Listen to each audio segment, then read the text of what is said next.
খাবারের জন্য দাঁড়াও, সে খাবার খেতে গিয়ে হুমড়ি খেয়ে খাবারের উপর পড়ে গেল। অর্থাৎ তাকে বলা হলো যে তুমি বিছানার গিয়ে বসো, সে বিছানায় বসতে গিয়ে উপর হয়ে পড়ে গেল।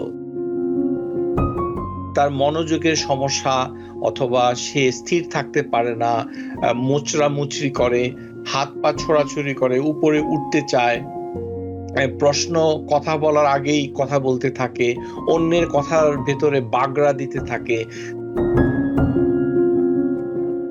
এডিএইচডি এটা আসলে কি ধরনের সমস্যা, মূলত কাদের সমস্যা? ধন্যবাদ ডক্টর আশফাক। ADHD এটি দুটো শব্দের সমাহার। একটিকে আমরা বলছি অ্যাটেনশন ডেফিসিট, অর্থাৎ একটি মানসিক অসুস্থতা অথবা অবস্থা যেখানে মনোযোগের ঘাটতি আছে। মনোযোগ শব্দটা মনোযোগ, কিন্তু এর প্রয়োগ অনেক ব্যাপক। আর আরেকটি হচ্ছে হাইপার অ্যাক্টিভিটি।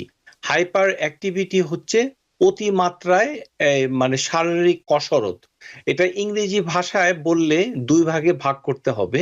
একটি হচ্ছে যে ইম্পালসিভিটি, যখন শরীর বিভিন্ন ধরনের পজিশন নিয়ে স্থির থাকতে ব্যর্থ হয়। আরেকটি হচ্ছে যে তার হাইপার অ্যাক্টিভিটি, যখন একজন ব্যক্তি মানে শিশু, এই ক্ষেত্রে আমরা বলবো যে সে স্থির থাকতে পারে না, হাত পা নাড়াচাড়া করে। অর্থাৎ অ্যাক্টিভিটি, ইম্পালসিভিটি এবং অ্যাটেনশন, এই তিনটি আচরণগত সমস্যা যদি কোনো শিশু এবং বয়সন্ধিকাল 12 বছর বয়সের আগে, প্রিয় দর্শক শ্রোতা আবারও বলছি যে 12 বছর বয়সের আগে, অর্থাৎ উত্তর আমেরিকার মান অনুযায়ী সে 6th গ্রেড অথবা 7th গ্রেড হওয়ার আগ পর্যন্ত যদি তার সমস্যা থাকে, এবং সেই সমস্যাটা যদি বাড়িতেও দেখা যায় যে তার মনোযোগের সমস্যা, অথবা সে স্থির থাকতে পারে না, মোচড়ামুচড়ি করে, হাত পা ছোড়াছুড়ি করে, উপরে উঠতে চায়, প্রশ্ন কথা বলার আগেই কথা বলতে থাকে, অন্যের কথার ভেতরে বাগড়া দিতে থাকে, তারপরে নিজের হোমওয়ার্ক গুলো করতে পারে না, কোনো ইনস্ট্রাকশন দিলে সে ফলো করতে পারে না। এই ধরনের যাবতীয় মানে আচরণগত সমস্যায় তার যদি জীবনযাত্রার মান কমে যায়, এবং বয়স যদি 12 বছরের নিচে হয়, এবং সিমটম গুলো, উপসর্গগুলো 6 মাসের স্থায়ী হয়, এবং বাড়িতেও পাওয়া যায়, স্কুলেও পাওয়া যায়, এবং এটা যদি পর্যবেক্ষণের মাধ্যমে, একটি প্রশ্ন উত্তরের মাধ্যমে আমরা স্কোর করে নির্ধারণ করতে পারি, তখন আমরা বলবো যে ওই কিশোর অথবা কিশোরী ADHD রোগে আক্রান্ত হয়েছে। অনেক ধন্যবাদ, অনেক ধন্যবাদ। আপনি খুব সুন্দরভাবে বললেন। আমি দুটো শব্দ আপনি বলেছেন, আমি সেই দুটি শব্দ, আপনি মনোযোগ কম থাকবে, মনোযোগের ঘাটতি, সেটা আমরা বুঝলাম, যেটা সে কাজকর্মে ততটা মনোযোগী হবে না।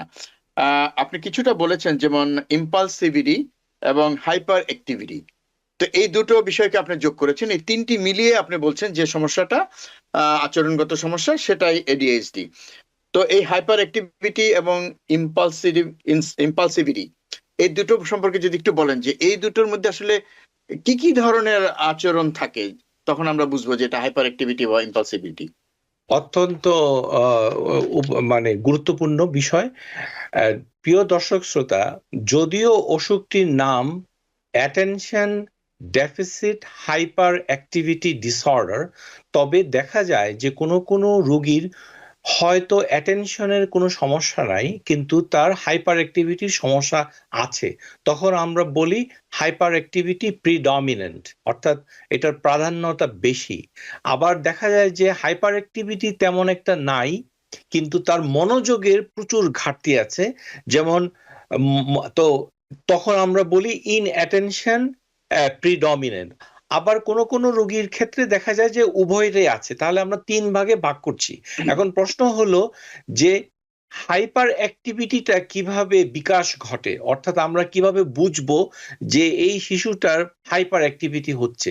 প্রিয় দর্শক শ্রোতা, আমার দিকে লক্ষ্য করুন, একটা কিশোর অথবা মানে শিশু যিনি স্কুলে পড়ছেন ফার্স্ট গ্রেড থেকে 5 বছর বয়স থেকে ধরুন, সে এরকম হাত পা তারপরে পায়ের দিক থেকে বারবার শুধু নড়াচড়া করে, তারপরে উপরে উঠতে চায়, তারপরে দৌড়াদৌড়ি করে, স্থির থাকে না, সারাক্ষণ শুধু দৌড়িয়ে থাকে এবং নির্দিষ্ট সিটে আসনে বসে থাকে না, এবং তার আচরণগতর ভিতরে শুধু on the move, on the go, আমরা যদি ইংরেজিতে বলি, সে সব সময় এক্সপ্রেস, ছুটতে মানে চায়। সে খালি আমরা যেটাকে কথ্য বাংলায় বলি যে দৌড়ের উপরে থাকে। কিন্তু এই জি। জিনিসটা যদি থাকে তখন আমরা বলি হাইপার অ্যাক্টিভিটি।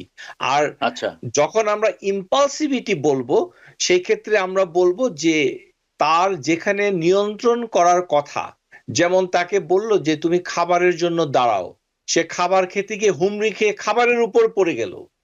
অর্থাৎ তাকে বলা হলো যে তুমি বিছানার গিয়ে বসো, সে বিছানায় বসতে গিয়ে উপর হয়ে পড়ে গেল। কোনো জায়গায় অপেক্ষা করতে গেলে সে অপেক্ষা করতে ব্যর্থ হচ্ছে, অথবা অন্যের কাজের ভিতরে বাগড়া দিচ্ছে, কথা বলার ভিতরে কথা বলছে, প্রশ্ন করার আগে উত্তর দিচ্ছে, কোনো কিছু বলার আগে কাজটা করে ফেলছে। ইম্পালস, নিজের যে নিয়ন্ত্রণ, সেটা সে হারিয়ে ফেলেছে, এবং এর ফলে তার ব্যক্তি জীবনে অন্যদের সাথে তার যে সম্পর্ক, এটাতে মারাত্মক ঘাটতি ঘটছে। আমরা সমাজে এই সকল শিশুদেরকে না বুঝেই বেয়াদব হিসাবে আখ্যায়িত করি, অনেক বুলিং করি, এই শিশুগুলোকে অসহায়ভাবে অন্যের মানে দুর্নাম, মন্দ কথা, তারপরে বেয়াদব অথবা তাদের শাস্তিমূলক ব্যবস্থা নেই। আমরা মনে করি যে শিশুটা ইচ্ছা করে এটা করছে। প্রিয় জি। অভিভাবক, শিশু ইচ্ছা করে এটি করছে না।